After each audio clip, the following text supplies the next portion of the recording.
Hello दोस्तों, कैसे हो? आपका स्वागत है त्रिपान स्टडी सेंटर में। आज जो हम करने जा रहे हैं पॉलिटिकल साइंस का बहुत ही इंपॉर्टेंट चैप्टर, जो कई क्लास के बच्चों के लिए इंपॉर्टेंट रहेगा। चलिए देखते हैं हमारा आज का जो है महत्वपूर्ण टॉपिक क्या है। राज्य उच्च न्यायालय। देखिए, ये उच्च न्यायालय के अंतर्गत जो अधीनस्थ न्यायालय, उसके विषय में हम विस्तार पूर्वक जानेंगे। लेकिन उससे पहले हम राज्य के उच्च न्यायालय के विषय में यानी हाई कोर्ट के बारे में जो है विस्तार पूर्वक जानेंगे। कहते हैं अगर वर्तमान में देखा जाए तो यहाँ पर 28 राज्य है, लेकिन अभी 29 राज्य होगा और जो है 9 केंद्र शासित प्रदेश होंगे। लेकिन यहाँ पर जो किताब लिखी गई थी उस समय, जो बुक बनाई गई थी, उसमें वर्तमान में 28 राज्य थे और 7 केंद्र शासित प्रदेश थे, जिसके लिए 21 उच्च न्यायालय का प्रावधान किया गया था। उच्च न्यायालय राज्य स्तर पर सबसे बड़े होते हैं, परंतु भारतीय न्यायिक प्रणाली का एक अंग होने के कारण सर्वोच्च न्यायालय की दिशा निर्देश का पालन सदैव करना पड़ता है, जो कि बहुत जरूरी है। देखिए, 28 राज्य और 7 केंद्र शासित प्रदेश में 21 उच्च न्यायालय है। आप यहाँ पर कंफ्यूज इस बात के लिए हो गए कि 28 राज्य और 7 केंद्र शासित प्रदेश में 21 उच्च न्यायालय हो सकते हैं। दोस्तों, यहाँ पर कुछ न्यायालय जो होते हैं, दो या चार स्टेट एक साथ मिलके एक जो है हाई कोर्ट मिलती है उनको, और कई जगह पर एकल ही होती है। तो इस वजह से जो है 21 उच्च न्यायालय की यहाँ प्रावधान किया गया है। यदि बात यहाँ पर करें हम इसके कॉम्पोजिशन की यानी संगठन की, तो कहते हैं प्रत्येक राज्य का एक उच्च न्यायालय होता है। इसमें 2 या 2 से अधिक राज्य के लिए एक संयुक्त राज्य उच्च न्यायालय भी हो सकता है। अर्थात पंजाब, हरियाणा, चंडीगढ़ के केंद्रीय प्रदेशों के लिए केवल एक उच्च न्यायालय है, चंडीगढ़ में स्थित है। यानी देखिए, 3 स्टेट के लिए जो है सिर्फ एक ही उच्च न्यायालय है।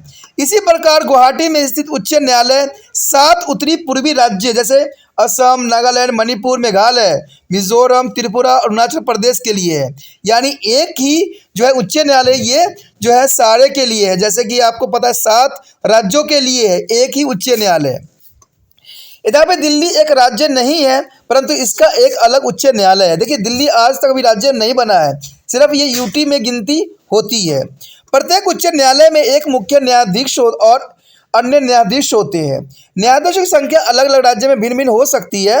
उच्च न्यायालय के न्यायाधीश भारत के राष्ट्रपति द्वारा जो है नियुक्त किए जाते हैं, और न्यायाधीशों की संख्या भी राष्ट्रपति ही निर्धारित करते हैं। किसी राज्य के उच्च न्यायालय के मुख्य न्यायाधीशों की नियुक्ति राष्ट्रपति सर्वोच्च न्यायालय के मुख्य न्यायाधीश और उस राज्य के राज्यपाल की सलाह से करता है। अन्य न्यायाधीशों की नियुक्ति के लिए राष्ट्रपति सर्वोच्च न्यायालय के मुख्य न्यायाधीश और राज्य के उच्च न्यायालय के मुख्य न्यायाधीश तथा उस राज्य के राज्यपाल की सलाह से ही लेता है। न्यायाधीशों को एक उच्च न्यायालय के दूसरे उच्च न्यायालय में भी स्थानांतरित किया जा सकता है।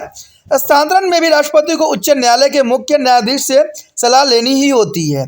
संवैधानिक रूप से राष्ट्रपति ही नियुक्तियां करता है, परंतु 1993 में सर्वोच्च न्यायालय द्वारा किए गए फैसले के अनुसार वास्तविक चयन तो सर्वोच्च न्यायालय के वरिष्ठ न्यायाधीश द्वारा ही तथा मुख्य न्यायाधीश की अध्यक्षता में सर्वोच्च न्यायालय ही करता है। इसकी सिफारिश को राष्ट्रपति नकार नहीं सकता है। यानी देखा जाए तो राष्ट्रपति नियुक्ति करता है, लेकिन सारी प्रक्रिया जो होता है यहाँ पर जो है मुख्य न्यायाधीशों की अध्यक्षता में ही होती है। यानी राष्ट्रपति यहाँ पर सिर्फ नाम मात्र का फॉर्मेलिटी करते हैं, बाकी नियुक्ति तो जो देखा जाए तो वरिष्ठ न्यायाधीश ही कर देते हैं। ठीक है, तो ये प्रावधान किया गया है और ये प्रावधान बनाई भी गई है। उसके पश्चात हमारे समक्ष है योग्यता। देखिए, एक उच्च न्यायालय के न्यायाधीशों की क्या योग्यता होनी चाहिए, क्या कार्यकाल होता था, न्यायाधीशों के पद से कैसे हटाया जा सकता है। उच्च न्यायालय में किसी व्यक्ति को न्यायाधीश होने के लिए उनमें से कुछ योग्यता होनी चाहिए। वो सबसे पहली बात तो वो कि वो भारत का नागरिक ही हो, जिला या उसे निम्न स्तर के न्यायालय में कम से कम 10 वर्ष तक न्यायाधीश के पद पर रहा हो। किसी एक या अधिक उच्च न्यायालय या उच्च न्यायालय में उसने लगातार 10 वर्ष तक वकालत किया हो। कहते हैं अगर एक बार उच्च न्यायालय का न्यायाधीश नियुक्ति होने के बाद 62 वर्ष की आयु तक पद पर बने रहते हैं। सेवानिवृत्ति के बाद उन्हें या तो सर्वोच्च न्यायालय में न्यायाधीश नियुक्त किया जा सकता है, या वे उच्च न्यायालय या किसी ऐसे उच्च न्यायालय में वकालत भी कर सकते हैं जिनमें न्यायाधीश न रह चुके हों। किसी भी उच्च न्यायालय के न्यायाधीश जो है 62 वर्ष की आयु से पहले भी हटाया जा सकता है, यदि वह असमक्ष हो अथवा उसका दुर्व्यवहार सिद्ध हो गया हो। यदि संसद के दोनों सदन अलग अलग एक ही पद सत्र में कुल सदस्य संख्या के पुण्य बहुमत अथवा उपस्थित सदस्यों के 2/3 बहुमत से प्रस्ताव पारित कर दिया जाता है तो न्यायाधीश को पद से हटाया भी जा सकता है। ऐसे प्रस्ताव राष्ट्रपति को पेश किया जाता है और फिर राष्ट्रपति उस न्यायाधीश को हटा देता है। यह प्रक्रिया ठीक वैसे ही है जिसके द्वारा सर्वोच्च न्यायालय के न्यायाधीशों को हटाने जाने का होता है। यदि बात करें हम उच्च न्यायालय की शक्ति और न्याय क्षेत्र की, तो ये काफ़ी इंपॉर्टेंट रहेगा। कहते हैं उच्च न्यायालय के पास कुछ मामले में सीधी सुनवाई और फैसले का अधिकार है। इसे आरंभिक क्षेत्र अधिकार कहते हैं। और जब किसी न्यायालय के फैसले के विरुद्ध सुनवाई उच्च न्यायालय में होती है तो इसे हम अपीली क्षेत्र अधिकार कहते हैं। यानी अपीली क्षेत्र अधिकार के अंतर्गत आता है। उच्च न्यायालय अपील करने का न्यायालय है और निचले स्तर के जो न्यायालय के फैसले के विरुद्ध सिविल और फौजदारी मामले उच्च न्यायालय में लाए जा सकते हैं, जो कि काफ़ी इंपॉर्टेंट है। अगर हम बात करें आरंभिक क्षेत्र अधिकार की, तो ये बात साबित हो जाता है कि उच्च न्यायालय का आरंभिक क्षेत्र अधिकार काफ़ी सीमित है। मूल अधिकारों के हनन संबंधी मामले उच्च न्यायालय तथा सर्वोच्च न्यायालय में आरंभ किए जा सकते हैं और उच्च न्यायालय इस अधिकारों को पुनः लागू करने का आदेश भी दे सकता है। आपको याद ही होगा कि उन्हें आदेश कहते हैं, यानी उसको हम एक ही वर्ड से नाम जानते हैं, आदेश। उसके पश्चात हमारे समक्ष है जनहित याचिका दायर करने के अधिकार। देखिए, आपने मूल्याधिकार से संबंधित अध्याय में सर्वैधानिक उपचारों के अधिकार के अंतर्गत पढ़ा भी होगा कि उच्च न्यायालय और सर्वोच्च न्यायालय इस तरह के आदेश दे सकते हैं। ऐसा उस परिस्थिति में हो सकता है जब राज्य या किसी अन्य द्वारा मूल अधिकारों की अपेक्षा की जा रही हो। संविधान ने उच्च न्यायालय को ये आदेश देने का अधिकार भी दिया है कि ये न्यायालय ऐसे आदेश दे सकते हैं जो उस राज्य के किसी व्यक्ति या पदाधिकारी के लिए दिशा निर्देश की तरह होते हैं। इन आदेशों का उल्लेख किया अध्याय 6 में हमने विस्तार पूर्वक जाना था। अगर आपने उस वीडियो को नहीं देखा है तो एक बार देख जरूर लेना, जिसके द्वारा लोगों को मूल अधिकार को लागू किया जाता है। यह शक्ति उच्च न्यायालय के आरंभिक क्षेत्र अधिकार के अंतर्गत आता है, जो किसी भी तरह सर्वोच्च न्यायालय की ऐसी ही शक्तियों के विरुद्ध नहीं होती है। उच्च न्यायालय अपने आरंभिक क्षेत्राधिकार के अंतर्गत किसी भी सांसद या विधायक के चुनाव के विरुद्ध की गई याचिका पर सुनवाई कर सकता है। उच्च न्यायालय यदि पता है कि संसद या विधायक ने भ्रष्ट प्रकार से चुनाव जीता है तो वह उस चुनाव को रद्द भी कर सकता है। राज्य के सभी निम्न स्तरीय न्यायालय उस राज्य के उच्च न्यायालय के निर्देश पर कार्य सदैव करता है। निम्न स्तरीय न्यायालय के फैसले के विरुद्ध मामले की सुनवाई उच्च न्यायालय करती है और सिविल मामलों में जिनकी अनुमति राशि जो होती है 5 लाख से ऊपर हो चुकी, उनकी सुनवाई उच्च न्यायालय में किया जाता है। कहते हैं कोई भी पार्टी जो जिला सत्र न्यायालय के फैसले से असहमत हो वो उच्च न्यायालय में अपील कर सकता है, जैसे कि पेटेंट, डिजाइन, उत्तराधिकारी के मामले, भूमि अधिग्रहण तथा अभिभावक बनने के संबंधी मामले भी जो है अपील भी उच्च न्यायालय में सुनी जा सकती है। उच्च न्यायालय सेशन कोर्ट की आपराधिक मामलों की भी सुनवाई करती है। यदि सेशन कोर्ट में कोई व्यक्ति अपराधी साबित हो तो वह उसके विरुद्ध अपील कर सकता है। कभी कभी राज्य भी सजा बढ़ाने के लिए सेशन कोर्ट से अपील कर सकता है। उच्च न्यायालय सेशन कोर्ट के फैसले को स्वीकार भी कर सकता है। यह सजा के प्रकार को बदल भी सकता है या दोषी को मुक्त भी कर सकता है। परंतु यदि सेशन कोर्ट किसी दोषी को सजाए मौत देता है तो अभियुक्त को जो है फांसी देने से पहले ही उच्च न्यायालय से पुष्टि कराई जाती है। दोषी द्वारा अपील न किए जाने के बाद भी राज्य उस मामले को उच्च न्यायालय में पुष्टि के लिए भेज देता है। उसके पश्चात हमारे समक्ष है उच्च न्यायालय में मामले का हस्तांतरण। देखिए, यदि उच्च न्यायालय को यह संतुष्टि हो जाए कि अधीनस्थ न्यायालय के समक्ष प्रस्तुत मुकदमे में संविधान की व्याख्या की आवश्यकता है तो ऐसे मामलों को उच्च न्यायालय स्वयं ही उस अधीनस्थ न्यायालय से अपने हाथ में ले लेता है। मामले की जांच के बाद या तो उच्च न्यायालय उसका निपटारा स्वयं करता है या निर्देश के साथ उसी अधीनस्थ न्यायालय के उस मामले को सौंप देता है। अधीनस्थ न्यायालय का अधीक्षण कहते हैं न्यायिक अथवा प्रशासनिक सभी मामलों में उच्च न्यायालय अपने अधीनस्थ सभी न्यायालयों पर निरीक्षण एवं नियंत्रण का अधिकार रखता है। अपनी इन शक्तियों के अंतर्गत वह अपने अधीनस्थ किसी भी न्यायालय से कुछ भी जानकारी मांग सकता है। अधीनस्थ न्यायालय की कार्यप्रणाली के लिए सामान्य दिशा निर्देश जारी भी कर सकता है और यह सब उच्च न्यायालय समय समय पर भी कर सकता है। यदि आवश्यकता हो तो अधीनस्थ न्यायालय के जो पदाधिकारी की नियुक्ति, पदोन्नति एवं जो अवकाश के संबंधित नियम कानून बना सकता है। यानी इसमें कोई जो है दो राय नहीं है कि यदि आवश्यकता हो तो अधीनस्थ न्यायालय के पदाधिकारियों की नियुक्ति भी कर सकता है, पदोन्नति भी कर सकता है, पदोन्नति भी कर सकता है। तो इस सारे कानून यहीं पे व्यवस्थित किया जाता है। अगला पॉइंट यही बताता है कि अभिलेख न्यायालय। देखिए, सर्वोच्च न्यायालय की तरह ही उच्च न्यायालय एक अभिलेख न्यायालय भी है। उच्च न्यायालय के फैसले को निचले स्तर के न्यायालय मानने के लिए सदैव बाध्य होती है और अपनी उपेक्षा और जो अवमानना के लिए उच्च न्यायालय दंड देने की भी शक्ति रखता है। देखिए यहाँ पर जिला स्तर पर अधीनस्थ न्यायालय के विषय में हमने चर्चा करना है, जिसमें अधीनस्थ यानी सब ऑर्डिनेट में कौन कौन से न्यायालय आता है। तो देखिए इसमें जो आता है सिविल कोर्ट आ जाता है, आपराधिक न्यायालय आ जाता है और राजस्व न्यायालय आ जाता है। तो ये तीनों का अपना एक महत्व है। अगर हम सिविल कोर्ट में देखें तो सिविल कोर्ट जो होती है डायरेक्टली जो है डिवाइड कर जाता है, जिला जज या जिला और सेशन जज के रूप में चला जाता है। अगर उसके बाद देखें हम तो उसी के नीचे जो हो जाता है उप न्यायाधीश पारिवारिक कोर्ट्स आ जाता है, उसके बाद आ जाता है मुंसिफा, उसके बाद आता है सूक्ष्म मामले न्यायालय। यानी धीरे धीरे जो होती है इसकी सतर जो होती है घटती चली जाती है। यदि हम बात करें दूसरे का जो कि क्रिमिनल यानी अपराधी न्यायालय के अंतर्गत आता है, ये जो आएगा ये सेशन जज या जिला सतर और सेशन कोर्ट से जो है अपराधी न्यायालय तक जाएगा। उसके पहले जो होगा उसकी सुनवाई मेट्रोपोलिटन स्टेट में आएगा, जिसके अंतर्गत प्रथम श्रेणी मजिस्ट्रेट, द्वितीय श्रेणी मजिस्ट्रेट और तृतीय श्रेणी मजिस्ट्रेट आएगा। यानी यहाँ से सुनवाई हो जाएगा तब जाके क्रिमिनल कोर्ट तक पहुँचेगा, उसके बाद हाई कोर्ट तक पहुँचेगा और हाई कोर्ट में सुनवाई हो जाती है तो सुप्रीम कोर्ट तक जाएगा।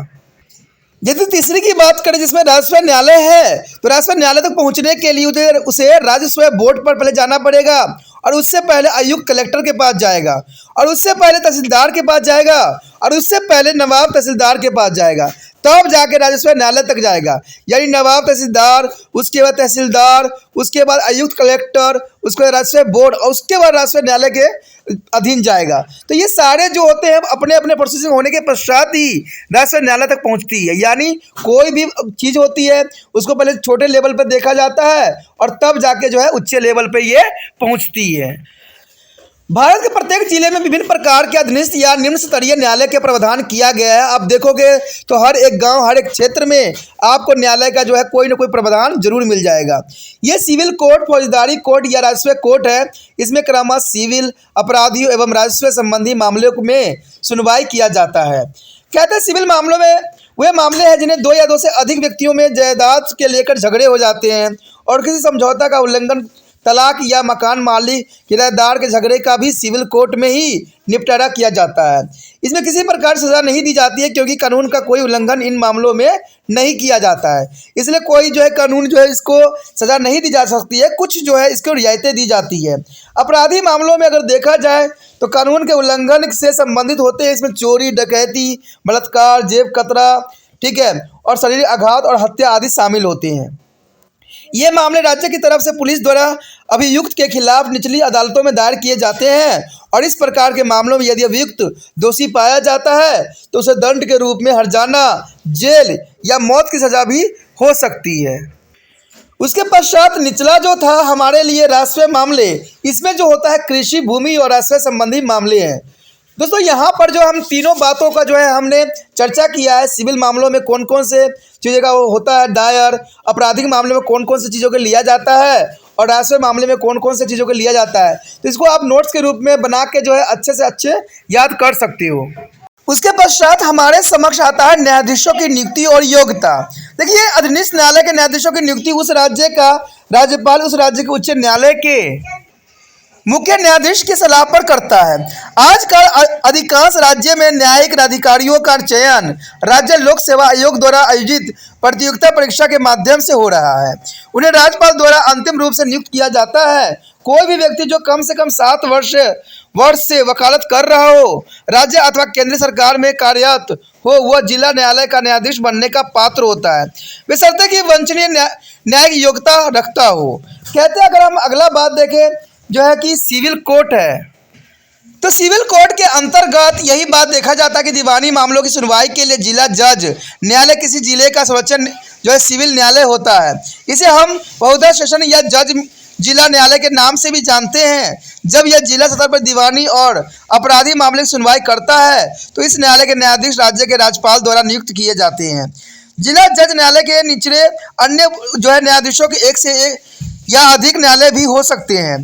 पारिवारिक न्यायालय भी स्थापित किए गए हैं जो पारिवारिक मामले जैसे तलाक, बच्चों की अभिभावकता आदि मामलों की सुनवाई करते हैं।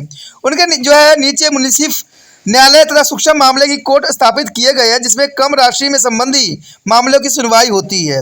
सूक्ष्म मामले न्यायालय के फैसले के विरुद्ध और कहीं अपील नहीं की जा सकती है। ये सभी न्यायालय दीवानी झगड़े के सुनवाई करके फैसला सुनाते हैं। जिला न्यायालय केवल उस न्यायाधीशों के फैसले के विरुद्ध की गई अपीलों को ही सुनता है, बल्कि बिल्कुल नए मामले भी सीधे यहाँ प्रारंभ होते हैं। इस न्यायालय के फैसले के विरुद्ध राज्य के उच्च न्यायालय में भी अपील किया जा सकता है। उसके पश्चात हमारे समक्ष है फौजदारी न्यायालय। देखिए, सेशन जज का न्यायालय जिसे सेशन कोर्ट भी कहते हैं, जिले में फौजदारी मामले की सुनवाई का सबसे बड़ा न्यायालय है। इस न्यायालय के निचले प्रथम, द्वितीय और तृतीय श्रेणी जो मजिस्ट्रेट के अदालतों होती है, महानगर शहर जैसे दिल्ली, मुंबई, कलकत्ता, चेन्नई आदि में इन्हें जो है मेट्रोपॉलिटन मजिस्ट्रेट भी कहते हैं। इन सभी फौजदारी मामलों में अभिव्यक्त और मुकदमा चलाया जा सकता है और दोषी पाए जाने पर कानून के तहत सजा भी दी जा सकती है।